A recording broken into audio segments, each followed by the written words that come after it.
Hola, ¿qué tal? Bienvenidos a una nueva hora de noticias acá en The News en este lunes 25 de agosto. Soy Cinzia Francisciello, les acompaño a nombre de todo nuestro equipo técnico y de producción. Vamos con los títulos más destacados a esta hora. Comenzamos en Venezuela porque escala la tensión por la presencia de buques de guerra de Estados Unidos. En Argentina, causa Andis. La justicia investiga presuntas coimas en la Agencia de Discapacidad. En Chile, crece la violencia en la Araucanía. En Colombia, nuevo plan para asesinar a políticos. En Ecuador, guerra entre narcos. Nueva masacre en Manabí. En Uruguay se suspendió la expedición al fondo del mar por fallas técnicas. Todas estas informaciones las estaremos repasando a lo largo de nuestra programación.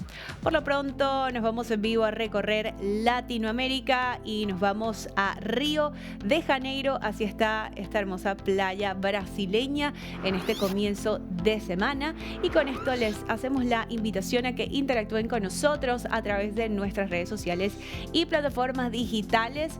Mándenos sus mensajes a nuestro WhatsApp y recuerden suscribirse a nuestro canal de YouTube para disfrutar de todo nuestro contenido.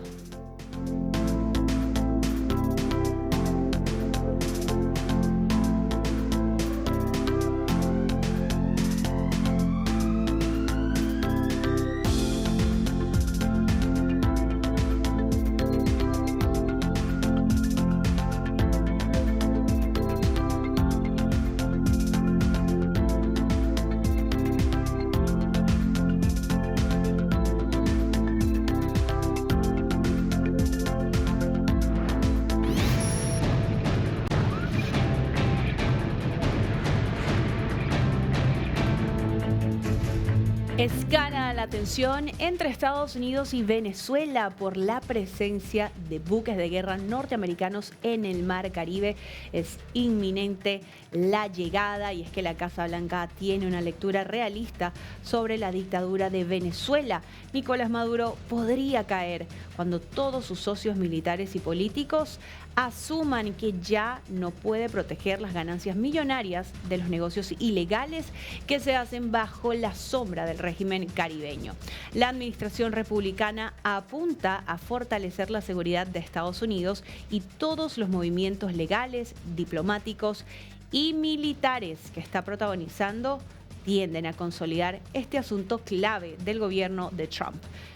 Mientras el aparato represivo de Venezuela asesina, secuestra, tortura todos los días, aparato integrado por militares, policías, guardacárceles, espías y civiles, apoyado por la represión ilegal.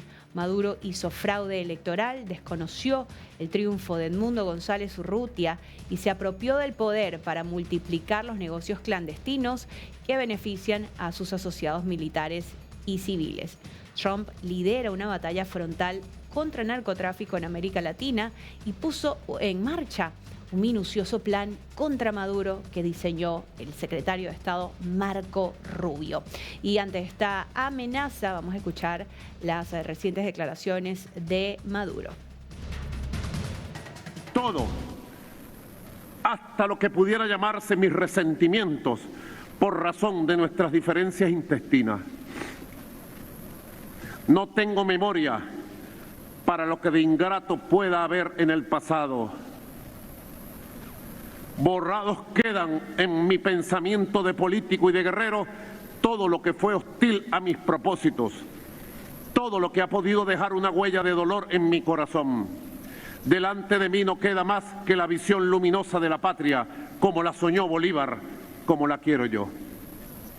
Y puesto que esta no puede ser grande y poderosa sino en el ambiente de confraternidad de sus hijos, y las circunstancias reclaman el concurso de todos estos, en nombre de aquellos mis sentimientos y de estas sus necesidades, abro las puertas de todas las cárceles de la República para los detenidos políticos que aún permanecen en ellas. Abro asimismo las puertas de la patria para los venezolanos que por iguales razones se encuentran afuera. y restituye al goce de las garantías constitucionales las propiedades de todos los revolucionarios. Más todavía, si sobreviviere a los acontecimientos y fuera preciso para la salud de la patria despojarme del elevado carácter con que me ha honrado los pueblos y con la cual voy a la lucha, estoy listo para la separación a mi vida privada, quedando siempre mi espada, por supuesto, al servicio de la República, y poder estar seguro de que me retiraré satisfecho sin las nostalgias del poder, porque mi aspiración mayor es ver a mi patria grande, próspera y feliz. Venezolanos, el sol de Carabobo vuelve a iluminar los horizontes de la patria y sus resplandores. Surgirán temeridades como las de Esqueceras del Medio, sacrificios como el de Ricaute, asombro como el de Pantano de Vargas, heroísmo como el de Rivas y héroes como los que conforman la constelación de nuestra grande epopeya. Hoy, por una feliz coincidencia, conmemoramos la fecha clásica de la gran batalla decisiva de la libertad suramericana, la batalla de Ayacucho.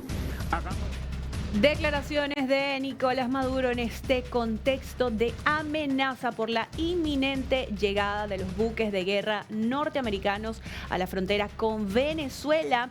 Recordemos que se retrasaron por situaciones climatológicas desfavorables, pero se espera que en las próximas horas estén llegando justamente al territorio.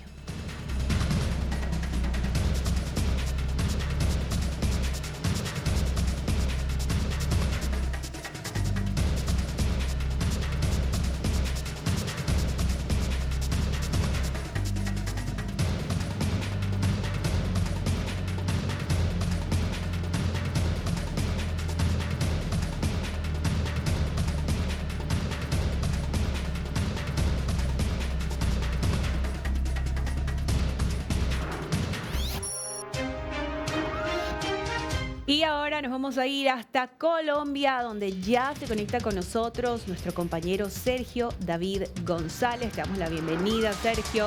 Buenos días. Cintia, un gusto saludarte. Te estoy mostrando estas imágenes de cómo está en este momento Bogotá. Está colapsado en este momento el sistema de transporte masivo Transmilenio en la ciudad. Las imágenes que están viendo pertenecen a la troncal Norte Quito Sur, que es la más importante en Bogotá, que atraviesa toda la ciudad. Y lo que estás viendo es una situación muy compleja para miles de usuarios en este momento en la capital del país, quienes les ha tocado caminar en algunas ocasiones para poder avanzar a sus trabajos o quedarse dentro del articulado porque la situación está muy compleja. Desde esta mañana se presentan inconvenientes con algunos articulados varados, lo que ha impedido que el sistema pueda transcurrir de la mejor manera, y en este momento están esperando que lleguen grúas para poderlos retirar desde la estación 72, como se conoce así aquí sobre la carrera 30. Varias personas en este momento se empiezan a bajar de los articulados para poder llegar a sus casas o llegar a sus trabajos sobre todo, y están utilizando el carril de vehículos particulares para poder avanzar y llegar a las diferentes estaciones. La verdad que hoy ha sido un caos completo, Cintia, en tema de movilidad en la capital de la República. Así es, Sergio, un tema de caos que se suele vivir, entre comillas, con la normalidad del tráfico bogotano, pero en esta oportunidad esto que afecta a tantas personas que debían desplazarse para sus respectivos trabajos. Digamos, ¿se puede conocer hasta cuándo estará esta situación así? ¿Cómo se ayuda o qué medidas se pueden tomar para solventar este problema? Cintia, lo que han anunciado desde la Secretaría de Movilidad de Bogotá es que por lo menos 1 hora y media o casi 2 horas adelante podría solucionarse el inconveniente de movilidad en la ciudad, hasta que las grúas puedan retirar 2 vehículos articulados que se encuentran varados sobre esta misma avenida, la Norte Quito Sur, hacia el sur, justamente donde nosotros nos encontramos. Aquí lo que estás viendo son las personas que tratan de bajarse del carril exclusivo de Transmilenio para pasar al otro costado y tratar de conseguir un transporte para llegar a sus trabajos. En este momento esta es una de las vías más rápidas que tiene la ciudad de Bogotá. Aquí podrían estar arriesgando sus vidas para poder pasar y conseguir transporte bajándose de los articulados. Es una situación muy compleja, pero es posible que en las próximas 2 horas ya se pueda solucionar este inconveniente. Mientras tanto, la imagen no es más sino todos los buses aquí sobre la avenida Carrera 30 totalmente parados y los usuarios buscando otros medios de transporte. Así es, totalmente afectados. Entonces, un colapso en la capital colombiana a esta hora y lo tenemos allí en pantalla. Realmente impactante esta fila que se hace con los Transmilenios. Estaremos muy atentos, Sergio, a la resolución de esta problemática. Mientras tanto, pues sabemos que no es el único tema de relevancia para este comienzo de semana en Colombia. Una información muy importante que tiene que ver con la seguridad de los políticos en el país.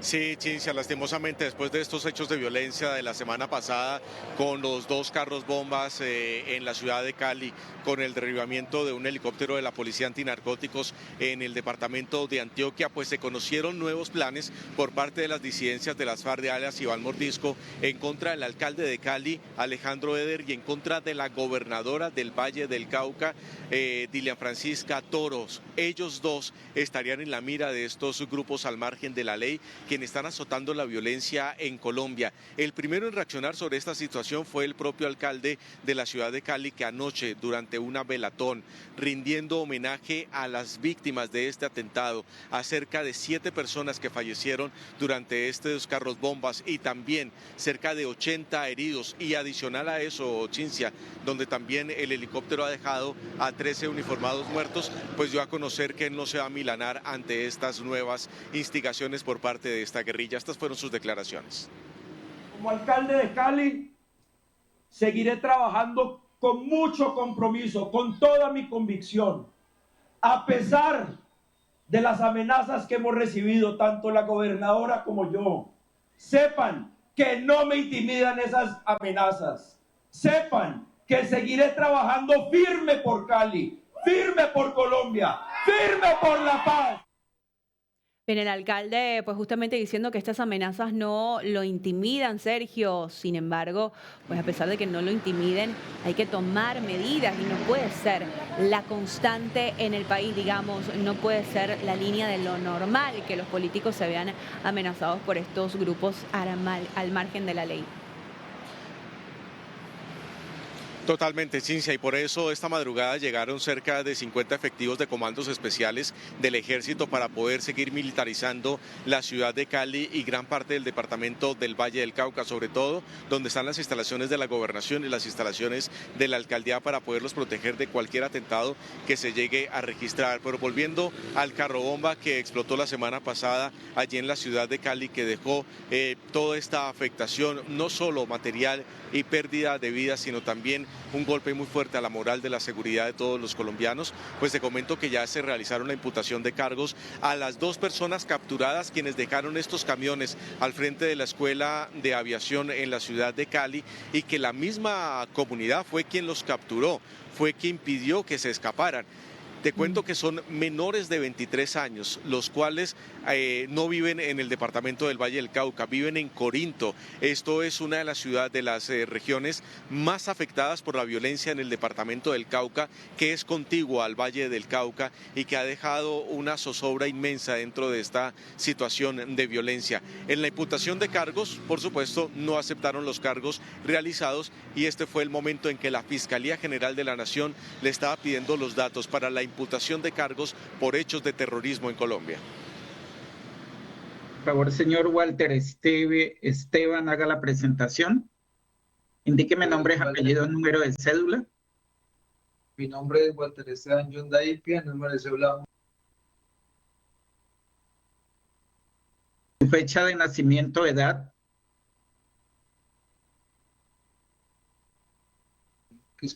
23 años. Nombre de los padres.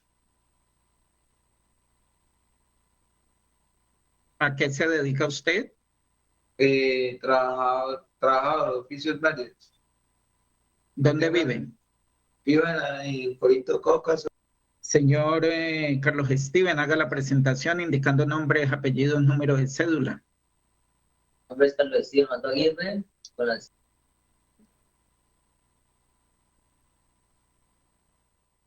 Bien, allí veíamos en pantalla entonces cómo imputaban a estos dos jóvenes. Sergio, realmente es sorprendente ver, sus rostros son realmente chicos y estuvieron involucrados en este atentado terrorista contra la ciudadanía que sabemos que golpeó tanto al país la semana pasada.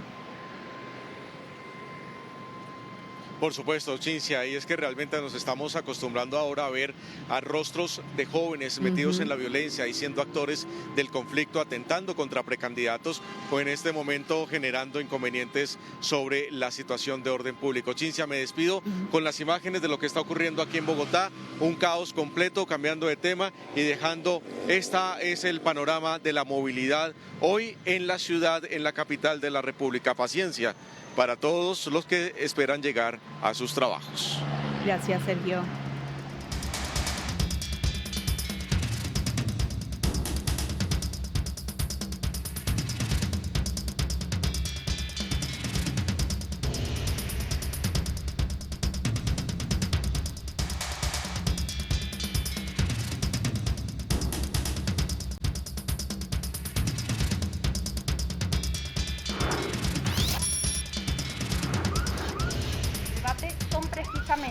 Estamos en vivo desde Ecuador. Ofrece declaraciones la vocera presidencial Carolina Jaramillo. Escuchamos. Un marco normativo que permita, por ejemplo, que se hagan gestiones de inteligencia con un marco normativo correcto, vigente, que garantice los derechos de los ciudadanos.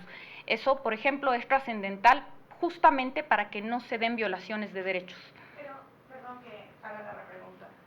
Sobre lo primero, se ha pedido información a la policía para que desmienta que hay agentes infiltrados y no se han pronunciado. Entonces yo entiendo justamente la preocupación de que estas extracciones no pasen por una cadena de custodia, pero también ha habido silencio oficial pese a que se les ha preguntado.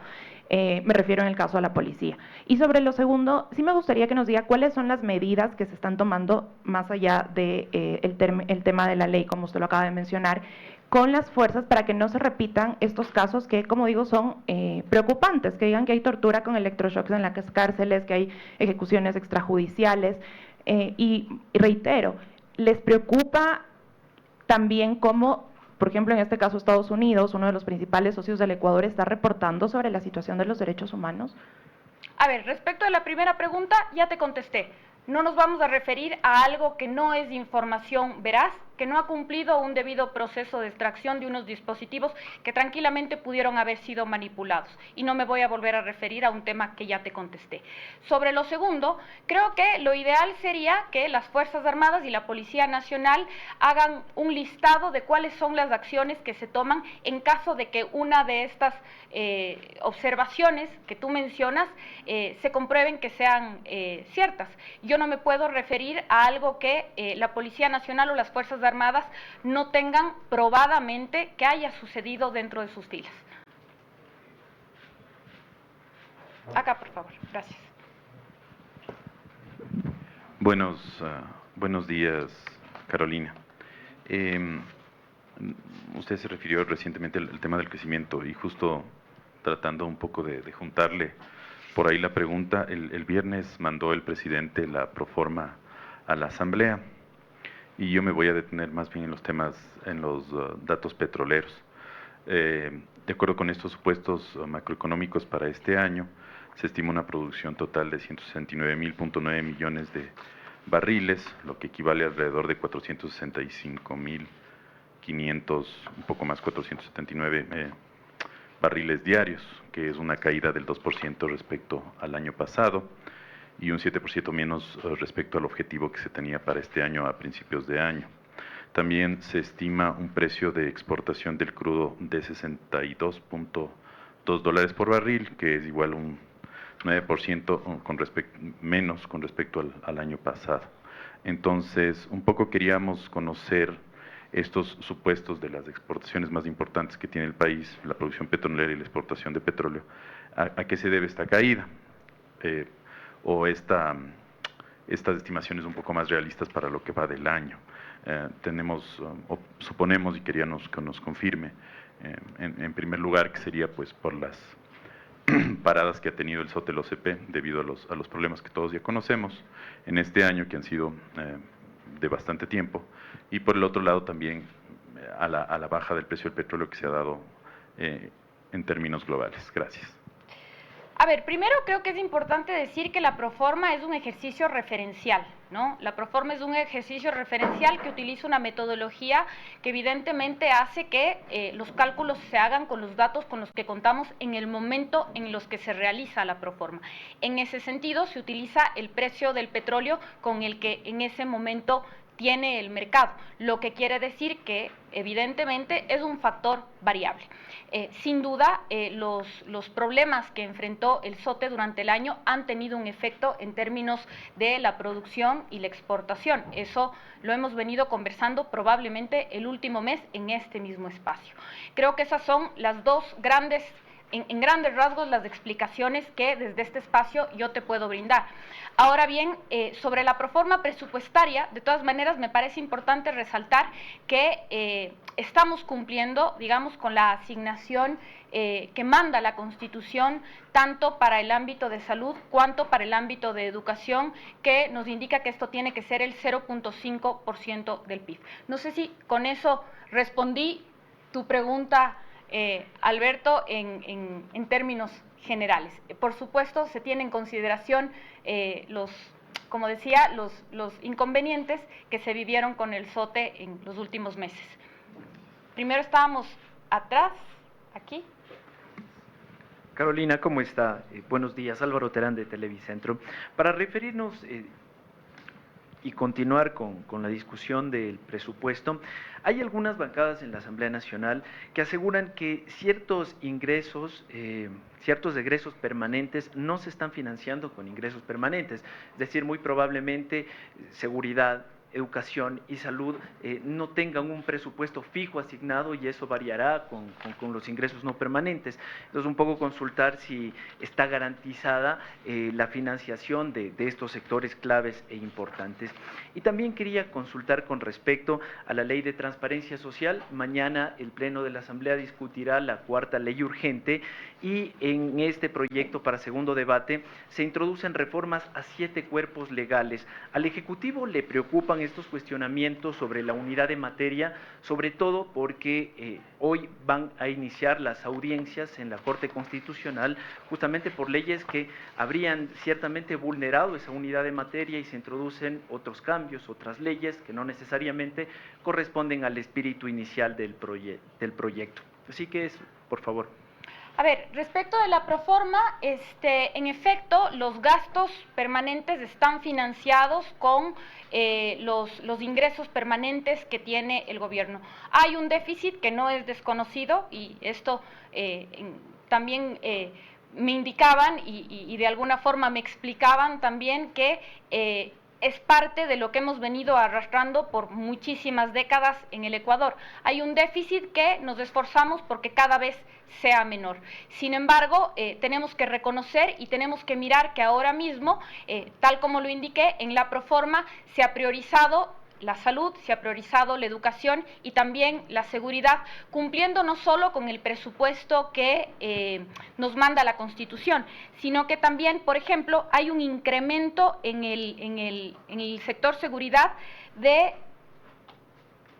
465 millones de dólares con relación a lo ejecutado en el 2024. Y respecto de lo otro que mencionas, bueno, en efecto siempre va a haber observaciones en torno al debate que generan los proyectos de ley. Es lo que ya se vivió con los otros proyectos de ley enviados con el Ejecutivo y ahora mismo de hecho empezamos el día de hoy con las audiencias en la Corte Constitucional para defender la constitucionalidad, que también se han observado la famosa unidad de materia. Y a ello el la Secretaría Jurídica de la Presidencia tiene argumentos robustos que va a presentar frente a los magistrados. Es decir, no hay nada de qué extrañarse cuando en el Pleno de la Asamblea Nacional las bancadas discuten sobre esto y nosotros, por supuesto, en el Poder Ejecutivo estaremos dispuestos a defender y a argumentar que los proyectos de ley cumplen con los requisitos que establece la Constitución para ser presentados y defendidos.